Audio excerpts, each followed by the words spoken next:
This is Jimmy, the Rusty Pilot. Welcome to my channel. Let's get started. Today we're going to learn how to identify airport elevation and runway length on VFR sectionals and terminal area charts. First thing we're going to do, I already went ahead and I went over to skyvector.com and I typed in the Miami area, KMIA, if you want to follow along. I'll put the link of the website below. And I'm going to go ahead and go out here a little bit to the west of Miami and find some small airports here. Alright, so this is the sectional chart. And notice I have a few small airports over here. These are private airports. And if you notice, they have two numbers. The number on the left, which is like it looks like it's in italics. The number on the left, the first one on the left, is airport elevation. So what is airport elevation? It's the highest point on the usable portion of the landing areas. So for Calusa, it's 15 feet above sea level, and Little Deer is 14 feet, and Lost Horn is 12, and Romar is 12. And if let's move over here to Dade Collier, it is 13 feet. Mean sea level or above sea level. Okay, and if we go to some of our busier airports, we'll come over here to Homestead General, which is a training airport. We look at the first number, it is 7 feet above sea level. If we move over here to the Air Reserve Base, we got 6 feet.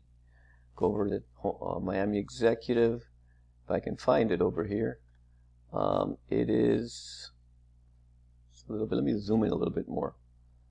And Miami Executive, it's right here. It is 10 feet. And Miami International, we have 9 feet above sea level. So that's pretty simple on airport elevation. Now let's go ahead, let's talk about runway lengths. And okay, so let's go back to the smaller airports. All right, so runway length would be the second number. Now the way I remember which one's elevation and which one is length, I think E before L in ABC order. So E would be the left, 15. L would be the number on the right. Okay. This number is in hundreds of feet. So you got to think of 18 as 1800 feet. Okay, 1800 feet. Now this is a rounded number. Okay, so that may not be the actual length of the runway. Okay. Lost Horn is 2,100 feet. Romar is 1,800 feet. Little Deer is 2,700 feet. Now, if we go to Dade Collier, I actually looked up that runway length. And Dade Collier, which is TNT, is 10,499 feet. So they round it to 10,500. 10,500. Okay, now let's go back to the busier airports. Homestead General. Now, Homestead General has 2 airports. So which number are they giving us? Well, if we find the second number, which is 40, that means 4,000 feet rounded. That would be the length of the longest runway. So you would actually have to go into the supplement chart or into the legend or informational section of the section to find out what the actual length of the runway is.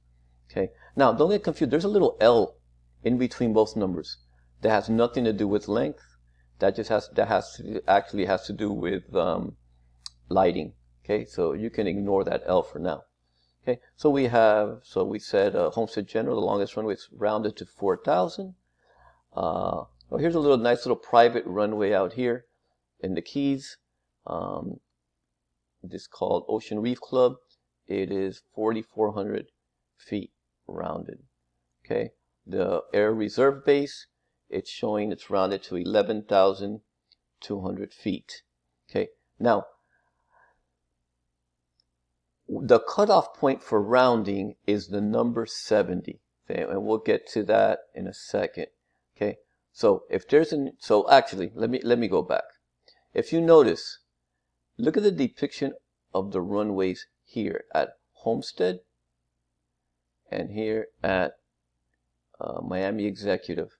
Notice that you can actually see runways, right? And I think if you remember from last lesson, if there's a depicted runway, if it's more than 1,500 feet long, okay, it's going to have the drawing of the runways. Okay, so Miami Homestead, Miami Executive, these are the symbols.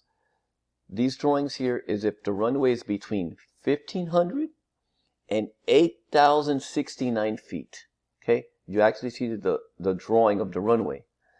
If the runways are more than 8,069 feet, okay, or there's multiple runways that take up a lot of area that's less than 8,069 feet, it's more of a box outline of the runways. Okay, notice these are just basically little lines that fit in a little small circle. Okay, little lines, small rectangles. Here there's like a boxy outline. Okay, for the ones more than 8,069 feet, or if they are less than 8,069 but they take up a large area, multiple runways. Okay, so, and why do they do that? Well, the reasoning is that it has to do with the chart makers. Why did they pick 8,069? Because the number 8,069, they round it. If the runway is 8,069 feet, it's going to actually be rounded to 8,100.